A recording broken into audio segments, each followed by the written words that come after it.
In today's video, I am going to give you some different options when it comes to UCLA cuts in basketball plays.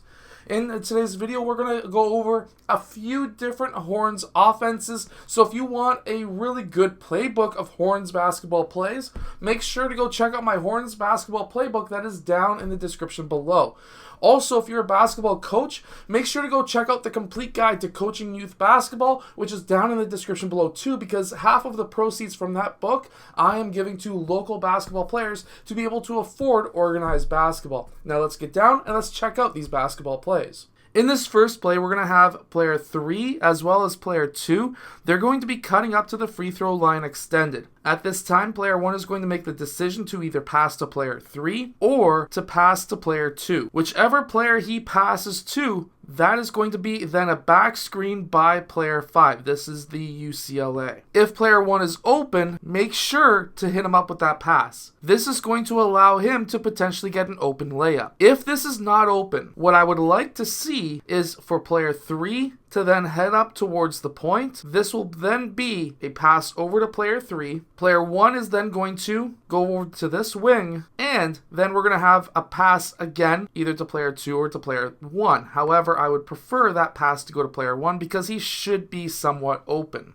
At this time, player 3 will then cut to the basket, using 4 as a screen, and then we're going to have that pass into player 3 potentially for an easy open layup. Now, there's one more option that you could use in this play, and I really like this option. So after we make that pass, we have player 1, he's going to cut to the basket. If he's not open, we can then have an elevator screen between 5 and 4. Player 1 can then sprint up through that elevator screen, and then we're going to have player 2 pass over to player 1 for that three-point shot. This is a great option. If you've got a deadly shooter, this could be one of those plays where you could score a ton of points, because if this is your number one player that everyone expects to score 80% of your points from, after he makes that cut, if he's not open, people are going to start relaxing on the other team. They're going to expect player 2 to move over, player 1 to move up and cycle through if you were to run a play similar to the first one. However, an elevator screen is when these two players come together, one goes through, and then they close right behind him so that they don't allow his defender to get through, in which case he will now be wide open for that three-point shot. Now, you could call UCLA left or right out of the 5-out. 5-out is a great way also to run this play, and then you would have a pass towards player 5. 2 sets up that screen, player 1 then cuts, and he could be open for that layup. I do have the complete guide to the 5-out offense also down in the description below as well, but after this initial cut, if that's not open, we can then have player 1 pop out after that cut. Player 2 will then fill the point. We can reverse this ball around. He can call right if you want to, of course, let your teammates know what you're about to do. Player 3 then goes to the high post. We cycle the ball through player 4. Player 2 then cuts towards the rim, may be open for that layup, and this is another great option for an easy layup. The whole idea with the UCLA cut is to get open layup. Now, I run a really great drill called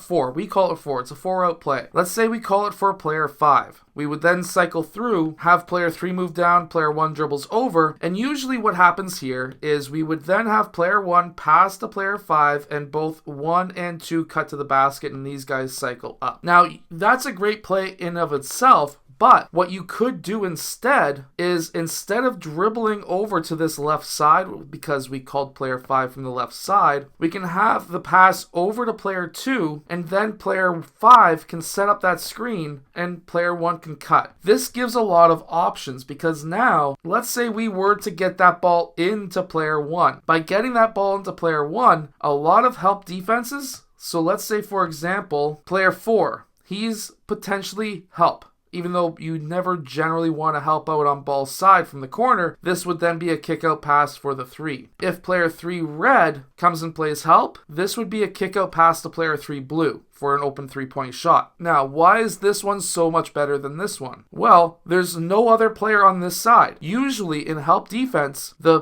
player who's playing help right here would be shuffling down and cycling down, while player 3 moves and plays help. Because there's no player up here to be able to have a defender that can cycle down, this will leave player 3 absolutely wide open every single time for that 3-point shot.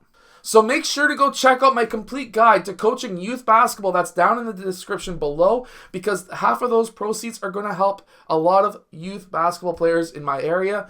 And then obviously, if you want, you can check out the complete guide to the 5-out offense and the Horns basketball playbook that is down in the description too. I hope that this video has helped you. If it has, hit that like button, subscribe, and I'll see you guys again next time.